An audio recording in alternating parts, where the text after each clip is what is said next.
नमस्कार। कहानी अनमोल जिंदगी के इस चैनल पे आपका स्वागत है और मैं राम बच्चन प्रियदर्शी आज खास आपके लिए लेकर आए हैं सुकून की नींद भाग 5।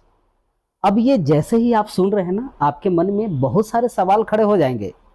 पहला सवाल तो ये खड़ा हो जाएगा कि भाई हम आपके लगते कौन हैं कि खास मेरे लिए लेकर आए हो। दूसरा सवाल ये है कि चलो भाई हम सुन भी लेते हैं तो मुझे क्या मिलने वाला है। तीसरा सवाल यह है कि यार इंटरनेट पर सोशल मीडिया पर तो दुनिया भर का ज्ञान बांटने वाले लोग अवेलेबल हैं, तो फिर आपको क्यों देखें। ये सारे सवाल आपके मन में खड़ा होता होगा, लेकिन यकीन मानिए जब आप ये वीडियो के अंत तक बने रहेंगे ना, तब पता चलेगा कि आखिर आपको मिला क्या। आज आपको मिलने वाला है इस वीडियो में एक स्वविचार, और उस स्वविचार को जिंदा करने वाली, उस स्वविचार को वाकई में यथार्थ में बदलने वाली एक साधारण महिला की कहानी, जो असाधारण तरीके से अपने जीवन को व्यतीत कर रही है। जब आप सुनेंगे, यकीन मानिए आश्चर्य से भर उठेंगे। ये भी आप मान जाइए कि आपको ना बड़ा सुकून मिलेगा। तमाम वीडियोस, तमाम रील्स, तमाम गुरुएं, तमाम प्रकार की चीज को जब आप फाइंड आउट करते हैं, समय इंटरनेट पर देते हैं, उन तमाम सारी चीजों से अलग अनुभूति, एक अलग अनुभव आपको प्राप्त होगा।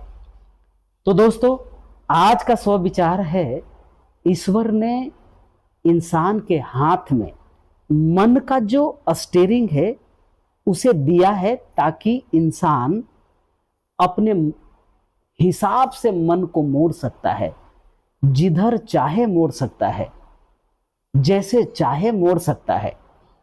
दोस्तों, इसी स्वविचार को एक महिला जीवंत है, जिनसे मुझे परसों ही दिन मिलने का मौका मिला, उनके घर जाने का मौका मिला। और एक दोस्त ने मुझे कहा कि क्या आप हमारे साथ भरूच चलेंगे। अब जो भरूच है ना, भरूच गुजरात में, सूरत का नाम आपने सुना होगा, बड़ा साड़ी का कारखाना वहाँ पे ज़्यादा है और साड़ी की दुनिया में वो फेमस जगह है। और वहाँ से करीब करीब 70 से 80 किलोमीटर दूर भरूच है। भरूच भी बड़ा व्यस्त सिटियों में से एक है, इंडस्ट्रियल जोन है, बहुत सारी कंपनियां वहाँ हैं, पूरी दुनिया से लोग आते हैं, बिहार, झारखंड, छत्तीसगढ़, वेस्ट बंगाल के लोग यहाँ आते हैं, कंपनियों में काम करते हैं और अपनी काबिलियत के अनुसार उनको काम मिल जाता है, उनका जीवन उनका चल जाता है। भरूच हम गए और उस महिला के घर गए। जब हम घर पहुंचे तो बड़ा ही सद्भाव के साथ पानी पीने के लिए मिला, चाय पीने के लिए मिला। व्यवहारिकता जो होता है, समाचार का आदान प्रदान हुआ और बैठ गए। और बैठने के बाद उस महिला से बातचीत जो मेरा हुआ, उन्होंने अपने जीवन को बताया।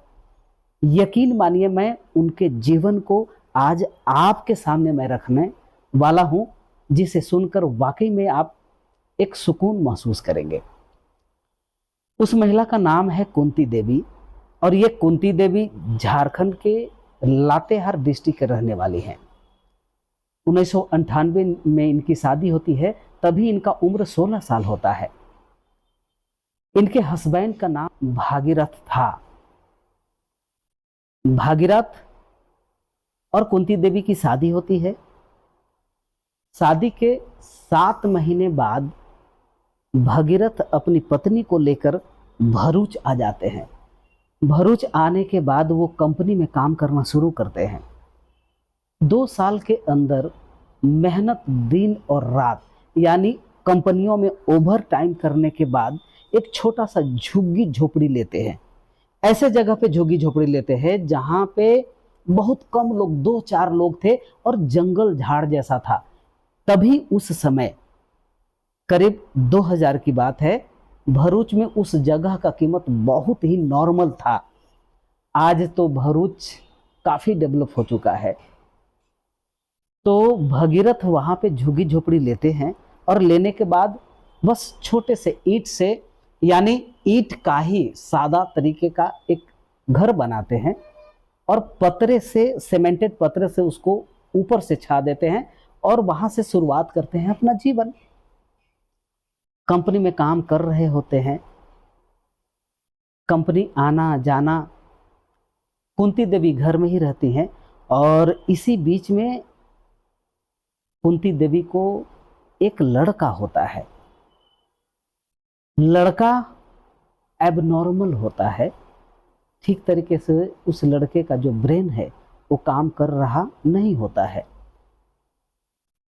डॉक्टर से दिखाया जाता है, जितना हो सकता है डॉक्टर के पास लेकर जाती है, लेकिन कोई भी डॉक्टर उस बच्चे को ठीक करता नहीं है। आज वो लड़का करीब करीब 24 साल का हो चुका है।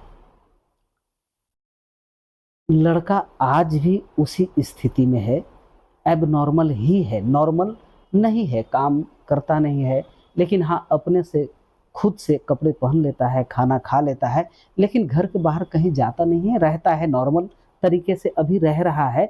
बट किसी भी प्रकार का एक और भी लोग जो नॉर्मल होते हैं उस प्रकार का उसका बिहेव नहीं है, बातचीत करने का बिहेव भी नहीं है। कोई भी डॉक्टर उसे ठीक नहीं कर सका। ये बच्चा बड़ा हो ही रहा था उस समय। समय 1-2 साल और गुजरता है। 2 लड़कियां और भी कुंती देवी के गोद में ईश्वर डालते हैं, यानी उस घर में 2 बच्चियां का जन्म होता है। कुंती देवी ये 3 बच्चों को लालन पालन करने में लगी रहती है। भगीरथ अपने समय से ऑफिस जाते हैं, आते हैं। अचानक एक दिन ऐसा मुसीबत का पहाड़ टूटता है कुंती देवी पर कि कुंती देवी को ऐसा लगता है कि उनके पैर के नीचे से जमीन खिसक गई। सूचना मिलता है कि कंपनी के अंदर एक बॉयलर होता है, वो फट जाती है और फटने की वजह से भगीरथ का देहांत कंपनी में ऑन द स्पॉट हो जाता है। सूचना प्राप्त जैसे होता है कुंती देवी को, कुंती देवी बेहोश होकर चारों चित्त जमीन पर गिर जाती है। हाहाकार मच जाता है। बच्चे तो अभी छोटे ही हैं, उनको फर्क नहीं पड़ रहा था। हालांकि मम्मी को इस हालत में देखकर, बड़ा बच्चा तो एबनॉर्मल था, उसे तो कोई फर्क नहीं पड़ रहा था। 2 छोटी बच्चियां थी, वो भी अपने माँ के साथ जमीन पर लौटने लगते हैं, रोने लगते हैं, बिलखने लगते हैं। बहुत ज़्यादा और बहुत बड़ा, ये सोची भी नहीं थी कुंती देवी, और इतना बड़ा पहाड़ उसके ऊपर पड़ जाता है, गिर जाता है। दोस्तों, भगीरथ का अंतिम संस्कार कंपनी के लोग मिलकर करते हैं। आसपास जो जान पहचान के कुछ लोग थे वो सब शामिल होते हैं और भरूच के अंदर ही उनका दाह संस्कार किया जाता है। धीरे धीरे समय गुजर रहा है। कंपनी की तरफ से कुछ पैसे उस समय कुंती देवी को दी जाती है। पैसे देने में कंपनी काफी समय लगाती है। 2-4-6 महीने गुजर जाते हैं। थोड़े बहुत घर में पैसे थे तो कुंती देवी अपना जीवन उसी पैसे से काटती है। कंपनी की तरफ से जो पैसे मिलते हैं, उस समय कंपनी की तरफ से 1.5 लाख रुपए मिले थे, और वो 1.5 लाख रुपए कहाँ और कैसे खर्च हो जाते हैं बच्चों को लालन पालन दवा करने में, कुंती देवी को पता भी नहीं चलता।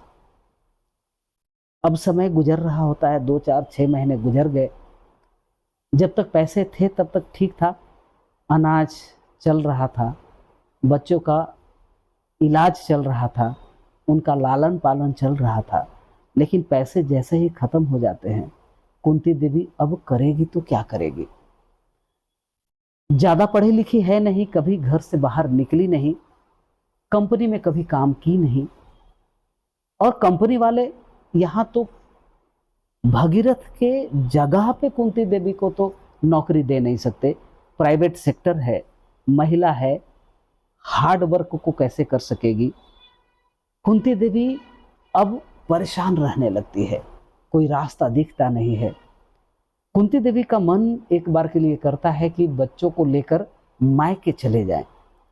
आखिर मायके सोचती है कि मायके जाऊंगी तो मायके में भी तो कोई हमारा उतना बड़ा परिवार नहीं है, इनकम का कोई स्रोत नहीं है, गरीब परिवार से बिलोंग करती है कुंती देवी। ये सोच रही है, अपने मन को मना रही है कि आखिर गांव चले जाएं या नहीं जाएं। मन को मोड़ती है, कहती है कि चाहे जो हो जाए हम गांव नहीं जाएंगे।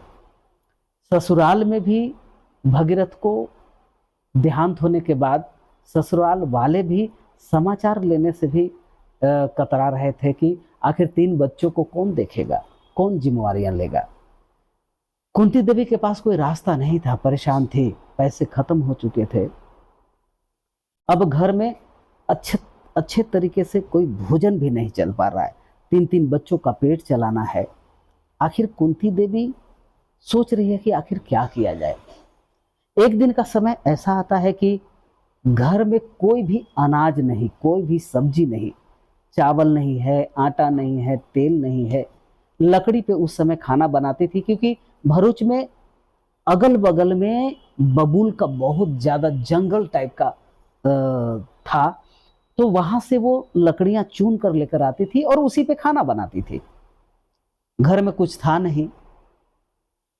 एक माथे पर टोकरी में टमाटर बेचने वाला आवाज लगाता हुआ उस रास्ते से गुजर रहा था। कुंती देवी के पास उस समय 2.5 से 3 रुपए बचे हुए थे शेष। कुंती देवी ने ये सोचा कि भाई टमाटर लेते हैं और उसको उबाल लेंगे नमक डालकर, रस्सादार बना लेंगे, बच्चों को पिला देंगे और मैं खुद भी पी लूंगी, तो चलो एक टाइम का जुगाड़ हो जाएगा। वो बाहर निकलती है अपने झुग्गी झोपड़ी से, आवाज लगाती है, टमाटर वाला रुकता है। वो करीब उस समय 3 रुपए का टमाटर लेती है और लेने के बाद सीधे उसे गर्म करने के लिए, यानी सूप टाइप का बनाने के लिए अपने झुग्गी झोपड़ी के अंदर आ जाती है, घर के अंदर आ जाती है। नमक डालकर उबालती है, बच्चों को कटोरे में देती है पीने के लिए और खुद भी एक कटोरा में लेकर बैठती है पीने के लिए। जैसे ही वो पीने के लिए कटोरा को उठाती है, वैसे ही कटोरा को रख देती है और खड़ी हो जाती है। अपने घर से बाहर निकलती है और देखने लगती है कि वो टमाटर वाला गया किधर। वो देखती है कि काफी दूर जा चुका है। इसको बनाते बनाते तब तक टमाटर वाला काफी दूर जा चुका है। ये अब दौड़ती है उसके पीछे, आवाज लगाते हुए, भैया रुक जाइए, भैया रुक जाइए। आखिरकार वो टमाटर वाला रुकता है, ये दौड़ते हुए जाती है और कहती है, भैया रुकिए, मुझे आपसे बात करना है। टमाटर वाला कहता है कि हाँ बोलो बहन, क्या बात करना है। ये कहती है कुंती देवी की, भैया ये टमाटर आप बेचते हो, कहाँ से बेचते हो, क्या मुझे भी वहां पे लेकर चलोगे क्या। वो आदमी कहता है कि हाँ बहन, यहाँ पे मंडी लगती है और मंडी से मैं टमाटर लेकर आता हूं। कुंती देवी कहती है कि मुझे भी टमाटर लेने चलना है, उस मंडी तक मुझे भी लेकर चलो, कल आना भैया, हमको भी साथ में लेकर चलना। वो टमाटर वाला कहता है कि ठीक है, हम आएंगे और आपको लेकर जाएंगे। दूसरे दिन करीब करीब 12 बजे के आसपास में वो टमाटर वाला आता है, कुंती देवी को आवाज लगाता है। कुंती देवी इंतजार ही कर रही थी और फिर वो टमाटर वाले के साथ चल देती है टमाटर की मंडी, यानी सब्जी मंडी। सब्जी मंडी इसके घर से करीब 7 किलोमीटर दूर था उस समय और आज भी है। तो कहने का मतलब है कि कुंती देवी और ये टमाटर वाले दोनों पैदल ही निकल जाते हैं सब्जी मंडी। सब्जी मंडी कुंती देवी जाती है और वहाँ पे टमाटर का भाव तोल मोल करती है, सारे साग सब्जियों का भाव तोल मोल करती है। और ये सब करते, पूछते, देखते, समझते, बूझते शाम को 5 बज जाते हैं। मंडी से कुंती देवी 5 बजे निकलती है, और जब निकलती है अपने घर की तरफ, तो एक मजबूत इरादा लेकर निकलती है। वो घर आती है, और घर आने के बाद आसपास में जो भी इसके जान पहचान के लोग थे, उनसे ये कहती है कि भाई साहब, क्या मदद के तौर पे आप मुझे 100 रुपए देंगे, मदद के तौर पे 20 रुपए देंगे, मदद के तौर पे 10 रुपए देंगे। और वो जान पहचान वाले लोगों से, अनजान लोगों से, अगल से बगल से कुछ दूर जाकर 10-10, 20-20 रुपए इकट्ठा करती है दोस्तों। इकट्ठा करते करते वो तमाम लोगों को ये कहती है कि भैया, आज आप मुझे पैसे दे दो, मैं आपको बहुत कम समय में ये पैसे आपको लौटा दूंगी। कुल मिलाकर 470 रुपए इसके पास इकट्ठे होते हैं दोस्तों। वो 470 रुपए लेकर दूसरे ही दिन सुबह सुबह 5 बजे वहां के सब्जी मंडी पहुंचती है और खरीदती है टमाटर। सुबह सुबह टमाटर खरीदती है, और खरीद कर वहीं खड़ी ही थी कि जो रोजमर्रे के जीवन में जो माथे पे लेकर टमाटर बेचने वाले रेहड़ी वाले लोग थे, वो आते हैं खरीदने। तो कुंती देवी वहीं के वहीं टमाटर उन छोटे दुकानदारों को बेच डालती है सब्जी मंडी में ही, वो भी डबल भाव में। 470 रुपये का टमाटर लेती है, वो ठीक डबल भाव में बेचती है, यानी 800 और 7 दूना 14, 140 रुपए, करीब करीब 940 रुपए इसके पास इकट्ठे हो जाते हैं दोस्तों। कुंती देवी खुशी खुशी उस पैसे को लेकर घर लौट जाती है, और जिन जिन से उसने पैसे दिए थे, किसी ने 20 रुपए दिए थे, किसी ने 50 रुपए दिए थे, किसी ने 100 रुपए दिए थे, उन तमाम लोगों को वो पैसे उसी दिन शाम को लौटा भी देती है। बाकी के जो पैसे इसके पास बचते हैं, वो दूसरे दिन सुबह 5 बजे मंडी आती है, खरीदती है, बेचती है, खरीदती है, बेचती है। अब ये रोज का काम कुंती देवी का हो जाता है। वहां के जितने भी सब्जी बेचने वाले लोग, खरीदने वाले लोग, सब में जान पहचान हो जाता है कुंती देवी का। समय बीतता जाता है, धीरे धीरे खरीदने का जो लिमिट है कुंती देवी बढ़ाते चली जाती है। वहीं खरीदना और वहीं बेचना कुंती देवी का काम हो गया। धीरे धीरे बढ़ता चला गया।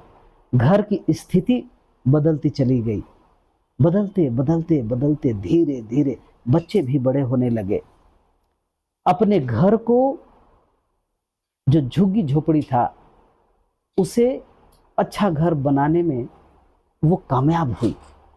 अच्छा घर बना दी, बच्चे पढ़ने लगे, मेहनत करने लगी। अब धीरे धीरे कुंती देवी का जो दायरा है वो बड़ा होने लगा। खरीदारी में टमाटर का जो बिजनेस है उसमें इतना एक्सपर्ट हो गई कि कौन सा टमाटर कब लेना है, किस प्रकार का लेना है, कौन सा रंग लेना है, और किसका डिमांड मार्केट में ज्यादा है। कुंती देवी पूरी तरीके से अनुभवी वाली हो गई। पैसे का आगमन होने लगा। धीरे धीरे कुंती देवी अपना पांव पसारना शुरू कर देती है। समय ऐसा गुजरता है कि एक बार तो ऐसा हुआ कि कुंती देवी अब डील करने लगी ट्रक में। जितने भी पैसे इकट्ठे की थी, उसने पूरा ट्रक मंगवाना शुरू की, वो भी एडवांस पेमेंट करके। ट्रक का एक्सीडेंट होता है। टमाटर ट्रक, पूरा ट्रक का भरा हुआ टमाटर का लॉस कुंती देवी को होता है। कुंती देवी फिर से आसमान पर चढ़कर धरती पर गिर जाती है। लेकिन कुंती देवी का जो मन है वो टूटता नहीं है। कुंती देवी अपने मन को टूटने नहीं देती है। अपने मन को उसने मोड़ कर रखी और उसी सब्जी मंडी में बिजनेस करना है तो टमाटर का करना है, अन्यथा कोई भी बिजनेस करना नहीं है। फिर से कुंती देवी खड़ी होती है अपने मेहनत के बदौलत। जो भी लोग वहां पे थे, जो जानने लगे थे कुंती देवी का काम काज करने का तरीका जानने लगे थे, उन तमाम लोगों ने कुंती देवी को पुनः मदद किया। फिर से ट्रक से माल आना शुरू हुआ और इतना माल आना शुरू हुआ, इतना सेल होना शुरू हुआ कि कुंती देवी ने एक साम्राज्य खड़ा कर लिया। और ऐसा साम्राज्य खड़ा किया कि अपने बच्चियों को, 2 बच्चियों को शादी की, और ऐसे शादी की कि बच्चियों के लिए पहले जमीन ली, 10 लाख रुपए का जमीन, फिर 20 लाख रुपए का मकान एक बच्ची को, यानी 30 लाख रुपए का घर बनाकर देने के बाद बच्ची की शादी की। और ऐसे काम दोनों बच्चियों के लिए की। बच्चे का सारे शौक पूरा करती है। जिस गांव में थी उस गांव में उसने घर बनाया, जिस गांव से थी उस गांव में उसने बिगहा का बिगहा जमीन लिया और गांव वालों को कहा कि भाई लोग, इस खेत में आपको काम करना है, लेकिन इस खेत का जो भी फसल होगा उससे हमको कोई लेना देना नहीं है, ये आपका है, आप कमाना, आप खाना, आप अपना घर चलाना, मुझे सिर्फ जमीन से मतलब है। दोस्तों, गांव में जितने रिश्तेदार थे, जब इसके दुख के समय में कोई साथ नहीं दिया, कुंती देवी ने उन तमाम लोगों को खेत दे करके सेटल किया है, घर सेटल किया, परिवार को सेटल किया। आज कुंती देवी इतने स्ट्रॉन्ग तरीके से भरूच में लाइव हैं। उनसे जब बात करेंगे तो यकीन मानिए, नकारात्मकता कोई चीज नहीं होती जीवन में। वो कहती हैं कि मन का हारे हार है साहब जी, और मन का जीते जीत मैंने सुनी थी। दोस्तों, उसी समय मैंने कुंती देवी को कहा कि ये जो लाइन है ना मैडम जी, मन का जो स्टेयरिंग है ईश्वर ने इंसान के हाथ में दिया है, मोड़ने का काम इंसान का है कि वो किस ओर मोड़ कर लेकर जाता है, किस तरफ लेकर जाता है। कुंती देवी, उन्होंने अपने मुखारबिन से कहा, साहब जब यह हादसा हुआ उस समय उम्र मेरा क्या था, 24-25 साल की थी, उम्र भी ज्यादा नहीं था। चाहती तो कहीं शादी कर लेती, कहीं जीवन बसा लेता। 3 बच्चों का क्या होता, पता नहीं वो पति कैसा मिलता, क्या करता, कैसा व्यवहार करता, ये बच्चे हमारे बिलाला हो जाते, कहीं के नहीं रहते। मैंने अपने मन को मोड़ा, मैं दिन रात मेहनत की साहब, बच्चों का देख रेख की, रात भर जागी, सुबह 4 बजे उठकर आकर सब्जी मंडी में बैठ जाती थी, लोगों से व्यवहार बनाया, और आज ईश्वर की कृपा से किसी भी प्रकार की कोई कमी नहीं है। दोस्तों, मैंने आपको कहा था कि आपके मन में बहुत सारे सवाल होंगे। सवाल ये था कि भाई, आप ये कहने वाले थे ना सवाल में कि भाई मैं आपका लगता कौन हूं। यकीन मानिए, आप मेरे अपने ही तो हैं। ईश्वर ने इस धरती पे भेजा तो सुनने में आया है, या डिटेल्स ऐसा अवेलेबल है कि मात्र एक कोई लेडीज थी और एक जेंट्स, और वहां से इंसानों की उत्पत्ति हुई। और इस नाते से मैं आपका कौन लगा, मैं भी आपके परिवार का ही सदस्य हूं और आप भी मेरे परिवार के ही सदस्य हैं। हम आपसे अलग नहीं हैं, चाहे आप हिंदू हैं, मुस्लिम हैं, सिख हैं, ईसाई हैं, ये सब सारे धर्म तो जैसे जैसे संस्कृति डेवलप होता गया, संसार बढ़ता गया, लोगों ने अपनाते गए, बनाते गए, सारे के सारी चीज़ों को तैयार करते गए। लेकिन आप तो हैं मेरे ही ना, मैं तो हूं आपका ही। और आप रहते हैं परेशान, सोशल मीडिया पे आप परेशान होते हो, कुछ ना कुछ ढूंढते रहते हो। एक स्क्रॉल करोगे, एक चीज आई, याद आया, फिर दूसरा स्क्रॉल, दूसरे में, फिर तीसरे में, चौथे में, आप एक जगह पे नहीं पहुंच पाते हो, जिसकी वजह से आपको कुछ मिलता नहीं है, सिर्फ बजाय टाइम वेस्ट के। मेरा उद्देश्य सिर्फ इतना ही है कि जब आप ये सुनेंगे ना, तो आपके मन को ये सुकून पहुंचाएगा, और जब आपको सुकून पहुंचाएगा, आप अपने मन को अपने मुताबिक मोड़ने लगेंगे ना, यकीन मानिए सुकून की नींद आप सोएंगे जरूर। और जब सुकून से सोएंगे तब इस भाई को आप याद करेंगे। यही हमारा उद्देश्य है, इसीलिए इस वीडियो को हम आपके लिए लेकर आए हैं। आज के लिए इतना ही। धन्यवाद। जय हिंद, जय भारत।